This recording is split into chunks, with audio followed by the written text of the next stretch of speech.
Well, there we go. NCNS has just released and now it's time to look ahead to the future. Thunder at our gates. The next DLC will feature Indonesia, Australia and Thailand. So once more, it's time to play some DLC bingo. First row. Every Australian path eats New Zealand. I feel kinda bad for New Zealand in this DLC because they're going to be eaten. It doesn't matter what ideology it is, democratic, fascist, communist, you can think of a way for Australia to eat them. Some nonsense with the Australian constitution, demand them, threaten them, protect them, quote unquote, anything really. I just hope it's kind of better than the original Demand New Zealand, because that one is a 1 in 50 chance. Any new version has to actually work properly. Please. Ooh, this should be interesting. Ship captains are quickly forgotten. Now, this is something we can only see happen after the DLC drops, but I still think it's very likely to happen. I just don't see much use for these ship captains outside of role players, and just like I used to say for What's the Point, literally anything can be used for roleplay, that doesn't make it inherently good. I'm sure there'll be some niche uses for like achievements or if you really want to min-max your new admirals, but I just wouldn't be surprised if no one actually cares after a while. I'm sorry, I hope I'm wrong, but that's what I think. Anyway, reverse bravading. I think this could be an achievement, a focus, or even a medal. There's going to be some sort of way for you as Indonesia to conquer the Dutch mainland and HOI4 rewards you for it. And yeah, it's the classic colony becomes free, conquers their overlord sort of thing. We've seen it with Britain, we've seen it with Britain again and Britain again. You know, it happens a lot with Britain for some reason. I can't figure out why. Oh, and also the Congo with Congolese Belgium. HOI4 really likes this sort of thing, so I expect to see it again. Number 4. Burma Road decisions. I think this is the sort of thing Thailand should get. You know, if you manage to push into Burma, you can disrupt the road. Take away a few factories from China and that can be really useful for Japan. In fact, I think this would be perfect for multiplayer. Imagine if you and Japan are coordinating, you take the Burma road, disrupt it, and then Japan gets a little buff. Have something there to encourage teamwork. And okay, last one for this row. Australian PMs simplified. Now, I'm sure some of you know that John Curtin being the Australian leader in 1936 makes no sense. But oh god. Oh no. The rabbit hole goes so much deeper than that. Let's take it from the top. The actual leader of Australia in 1936 is Joseph Lyons. And he should be the leader until 1939. Why 1939? Because he dies in 1939. Earl Page replaces him for 19 days. Robert Menzies then takes over for the next 2 years, Arthur Fadden does it for 39 days, then finally John Curtin comes in for 3 years before he himself dies in 1945, following him Frank Ford for 7 days, following him it's Ben Chiefeley for the next 4 years, and finally Robert Menzies again for the next 16 years. So how do I think HOI4 is going to handle this? Well, I think when Joseph Lyons dies in 1939, there's going to be an event to replace him. You can either choose Fadden, Menzies or Page, something like that. And then after a few years, you have an election event to get John Curtin in. And of course, after that, John Curtin will die in 1945, so you have another event to replace him with Ford, Chiefeley or Menzies. HOI4 already has a few events where you can choose your leader, so I don't think it's going to be too much of a stretch to say we're going to have some events to choose the Australian PM. But I hope they do something, because things need to change. Having just John Curtin is a bit silly when you have so many options available. So, let's hope for the best. Second row, Confio.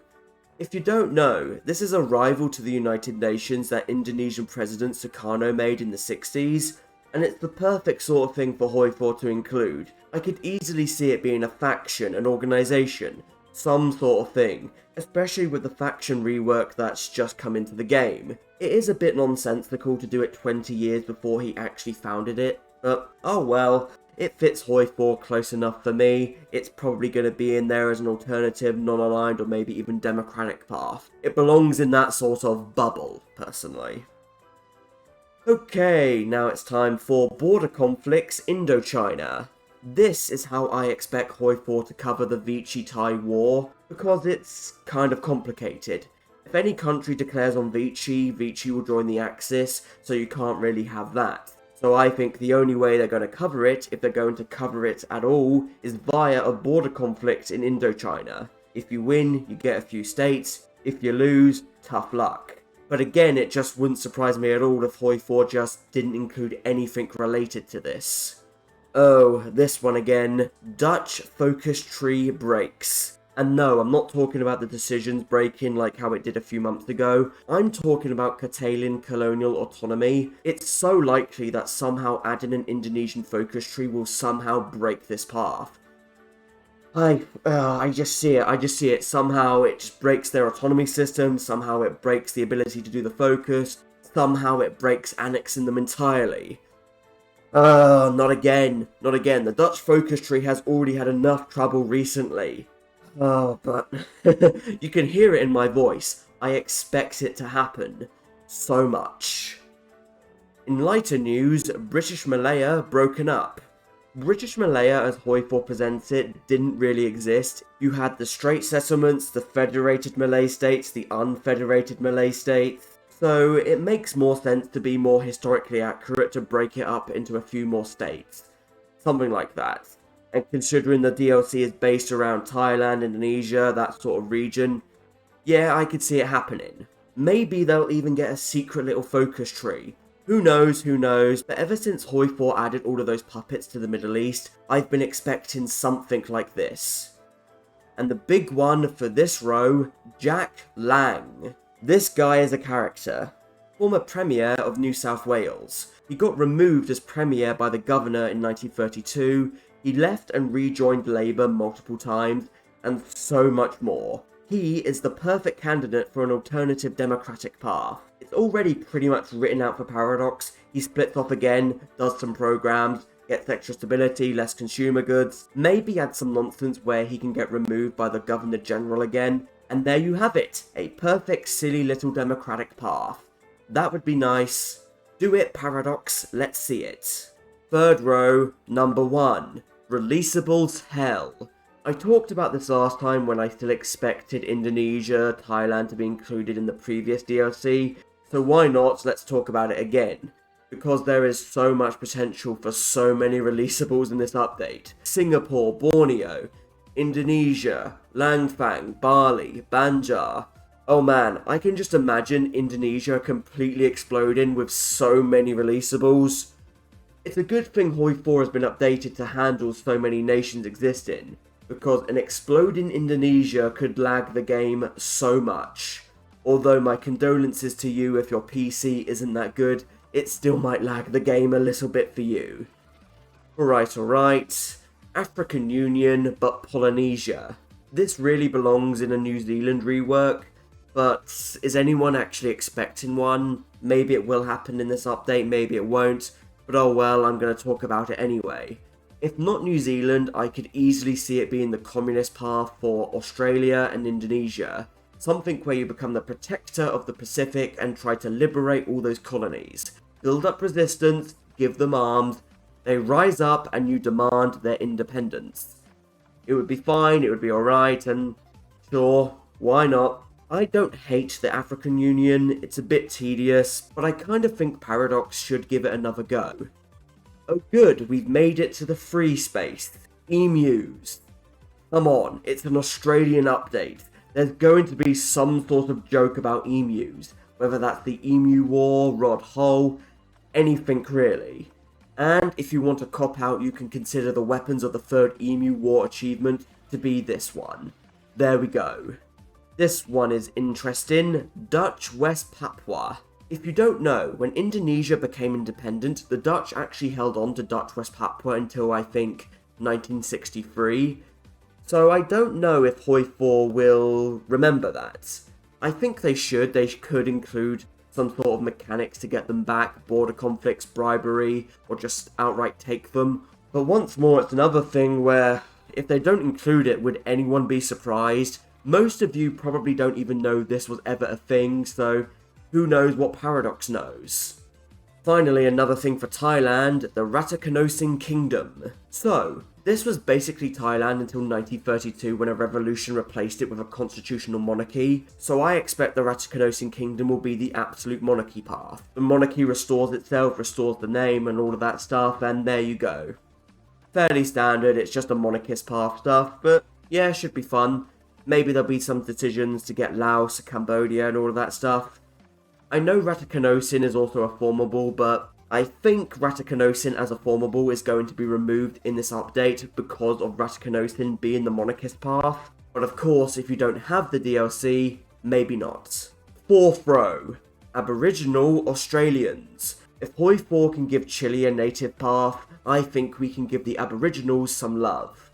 Now, I don't know if they're going to get a full path, that might be a bit too much nowadays, but I think it could be something like New Zealand's Ratongi Tribunal, which allows you to start reconciliation decades before it actually happens.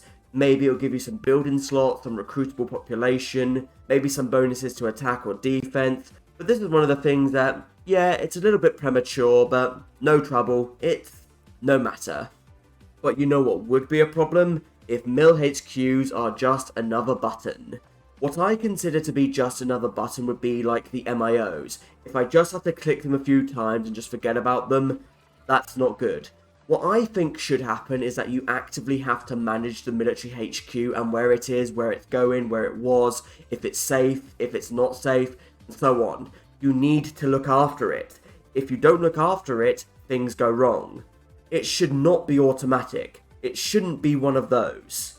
Although Paradox only knows what it's going to be at this point, as well as HOI3 players, but who knows if HOI4 is going to copy that system.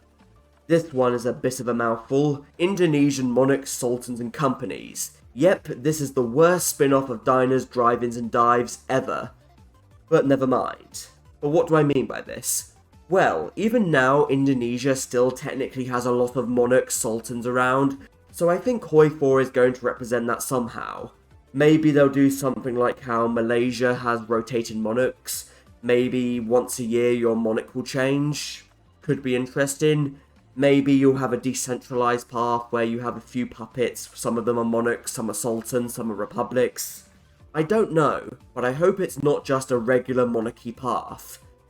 Companies, however, is a whole different story.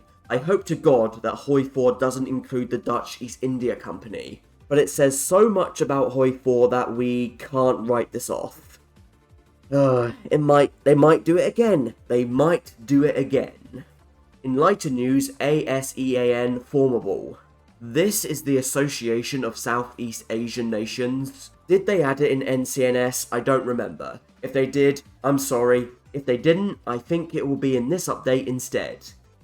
Number 20, Thailand stalemate buffs. If I remember correctly, Thailand never capitulated. I mean, they did get invaded by Japan, but that's a whole different story. They didn't capitulate like the rest of them did, is what I'm saying. So, to represent this, I think HOI4 is going to give them a lot of buffs. For one, you could make sure the AI never naval invades them. That would work. You could give them some defense buffs. You could give them some entrenchment buffs, some defense buffs. All sorts of buffs. Thailand should survive for a while. So, yeah, they're probably going to get some really nice buffs. As long as they're not as bad as TOA, we're good. Row 5. Generals still don't POW or die. Now, I know this is a feature that quite a few people want, but I also know that quite a few people, like me, don't want this. It can wipe out your progress in grinding a general in an instant. And it's just not fair game design. I know it's funny to say that in this context, but HOI4 at the end of the day is a video game. It has to follow the rules of one. It has to be fair and fun to play. And generals dying and being captured does not fall into that. Yes, even if you can rescue your generals from being captured. Anyway, the balance of power doesn't return. NCNS is the first time since Arms Against Tyranny that HOI4 has used the balance of power. But that's still 2 years ago. Does the balance of power belong here? Yeah, it does. I could see it working on Thailand, Indonesia, and even Australia to a limited extent. However, is Paradox going to use it? I don't think so. They have a very, very bad track record of this. I mean, they literally said the balance of power was perfect for Japan and then didn't use it. I understand the reasons why, but you get the idea. This would be stupid, but this is HOI4, Australia-Hungary. Yes, this is already an achievement. But if HOI4 added an Easter egg path where a Habsburg comes over and makes this happen, it would be absolutely shocking. Anyway, an Easter egg I would be a bit more okay with. Harold Holt. Probably the most famous Australian Prime Minister, you know the story, disappeared. There we go. If HOI4 made it happen where he could become PM, but then he disappears after 2 years, that would be at least somewhat funny. That would at least make sense for Australia. Again, a bit early in the timeline, but oh well. Details, details, details. If any Easter egg is going to happen, Harold Holt is a big candidate. And 25, the big one, the final one, Indonesia manpower nerf.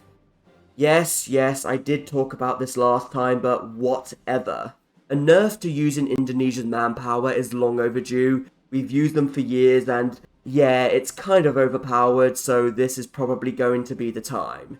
They're probably going to give them a recruitable population factor reduction, and I understand. But that, as we say, is that. I gotta admit to you, I did struggle thinking of things for Indonesia and Thailand. I just don't know too much about them, but I did my best, and there we go. I'll try and link the bingo card in the description below. Here's the full one, by the way. But then again, maybe I won't. You could just screenshot this and use it. However, until next time everybody, I thank you for watching, I do hope you've enjoyed it, and until we meet again, from me, Bubbles Zest. Bingo! Goodbye.